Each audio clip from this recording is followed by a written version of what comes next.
छत्रपती संभाजीनगर जिल्ह्यात मागील काही दिवसांपासून जोरदार पाऊस सुरू असून पोलीस विभागाच्या वतीने नागरिकांना सतर्क राहण्याचे आवाहन केले जाते। पोलीस अधीक्षक डॉक्टर विनय राठोड यांनी नागरिकांना सूचना केल्या असून नागरिकांनी ग्रामीण भागात अतिवृष्टी सुरू असून आगामी काही दिवसात अतिवृष्टीची शक्यता वर्तवली जात आहे। त्यामुळे 2 ते 3 दिवस जागरूक राहा। काम नसेल तर घराच्या बाहेर पडू नये। पशूंना मोकळे सोडा। वाहत्या नदीवरून वाहने घेऊन जाऊ नका। गाड्या वाहून जाण्याच्या घटना घडल्या असून प्रवाहातून वाहने नेण्याचे धाडस करू नका असे आवाहन करण्यात आले।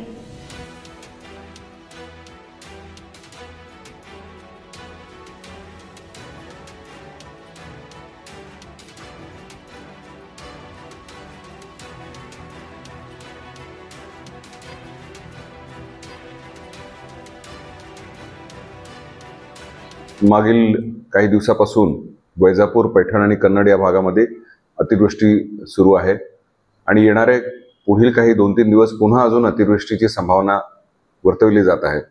मी आपल्या माध्यमाने सर्व नागरिकांना आवाहन करू इच्छितो की आपण येणाऱ्या 2-3 दिवस अतिशय जागरूक राहणं गरजेचं आहे। कोणत्याही परिस्थितीमध्ये अत्यावश्यक कारण नसल्यास आपण आपल्या घराबाहेर पडू नये। विशेष करून मी विनंती करेन सर्व शेतमजूर शेतकऱ्यांना की आपले जे गुरढोरं आहेत त्यांना आपण मोकळे सोडावे, जेणेकरून गोठ्यामध्ये बांधल्यास त्यांना नंतर जर पाणी अचानकपणे वाढलं तर त्यांच्या जीवितास धोका होऊ शकतो। त्याचबरोबर त्यांना कुठेही नदीपात्राकडे जाऊ देऊ नये। त्याचबरोबर आपल्या मुलांना यांना सुद्धा स्पष्ट आणि सज्जड समज द्यावा की कुठेही अशा ठिकाणी जाऊ नये जेणेकरून त्यांच्या जीवितास धोका होऊ शकतो। आपण असंही पाहतो आहोत की काही पुलांवरून पाणी वाहून जात आहे आणि तिथे काही लोक पायी चालत आहेत, गाड्या घेऊन जात आहेत। यामुळे सुद्धा सर्वांच्या जीविताला धोका निर्माण होऊ शकतात। कोणत्याही परिस्थितीमध्ये अशा पाण्याचा अंदाज वरून येत नाही।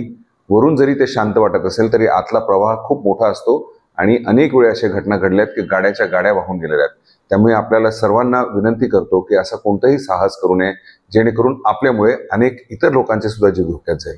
पुन्हा एकदा आपल्या सर्वांना विनंती करतो, आवाहन करतो की कोणतीही रिस्क घेऊ नका आणि येणारे 2-3 दिवस आपल्याला अतिशय जागरूक राहणं गरजेचं आहे। धन्यवाद।